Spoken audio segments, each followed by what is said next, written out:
Hello. இன்றைக்கி வந்து இந்த சாரீலேருந்து கன்வெர்ட் பண்ணி ஒரு மேக்ஸி தான் ஸ்டிச் பண்ண போகிறேன். இதில் இருக்கிற எம்ப்ராய்டரி பார்த்திங்கன்னா ஹெவியான ஒர்க்கு. இந்த சாரீ வந்து கொஞ்சம் காஸ்ட்லியான சாரீ தான். இதில் வந்து ஃபுல்லாகவும் அந்த ஒர்க் இருக்காது. கொஞ்சம் பாதியாக தான் இருக்கும். முந்தியில் கொஞ்சம் கூட, பாடிக்கு கொஞ்சம் கம்மி, பேக்கில் சுத்தமாக இருக்காது. அவங்க வந்துட்டு எந்த கண்டிஷனுமே சொல்லலை கஸ்டமரு. உங்களோட ஐடியில் ஸ்டிச் பண்ணுங்கள், குண்டாக தெரியக்கூடாது, லைட்டாக வந்து ஆங்கிள் அளவுக்கு தான் டாப்ஸ் மேக்ஸியோட ஹைட்டு போதும் அப்படின்னு சொன்னாங்க.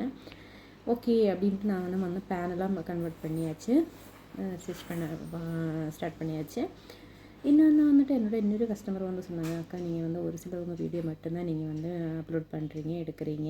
நான் ரொம்ப வருஷமாக உங்கள்கிட்ட தான் ஸ்டிச் பண்ணுறேன், ஆனால் என்னோடய வீடியோ எதுவுமே நீங்கள் போட்டதில்லை அப்படின்னு சொன்னாங்க. அப்படிலாம் சுத்தமாக கிடையாது. இந்த ஃப்ராக்கு வந்து நான் டெலிவரி பண்ணதை வந்துட்டு February 25th தான் நான் வந்து டெலிவரி பண்ணது. இன்றைக்கி வந்து வீடியோ போடுறது வந்துட்டு March 12 தான் இதை வந்து எடிட் பண்ணிகிட்ருக்கேன். அதனால் ஒருத்தவங்க வீடியோ தான் போடுவேன், இன்னொருத்தவங்க போட மாட்டேன், அப்படி தான் கிடையவே கிடையாது. எனக்கு டைமு சுத்தமாக இருக்காது. நான் ஒரு 20% வீடியோ மட்டும்தான் என்னால் பண்ண முடியும். இது அந்த ஃப்ரண்டில் பாருங்களேன், இது ஃபுல்லாகவே வந்து அந்த ஜாயிண்ட் வந்து 2 பார்டரையும் ஈவனாக வச்சு அதில் வந்து போட்லி பட்டன் வச்சு சென்டரில் இது பண்ணிவிட்டு பேனலாக ஸ்டிச் பண்ணியிருக்கேன். பிரின்சஸ் கட்டு வச்சுருக்கேன். நெக்குக்கும் போட்லி பட்டன், ஸ்லீவுக்கு வந்துட்டு இந்த ஒர்க்கு எடுத்து வச்சுருக்கேன். எப்படி இருக்குன்னு பாருங்கள்.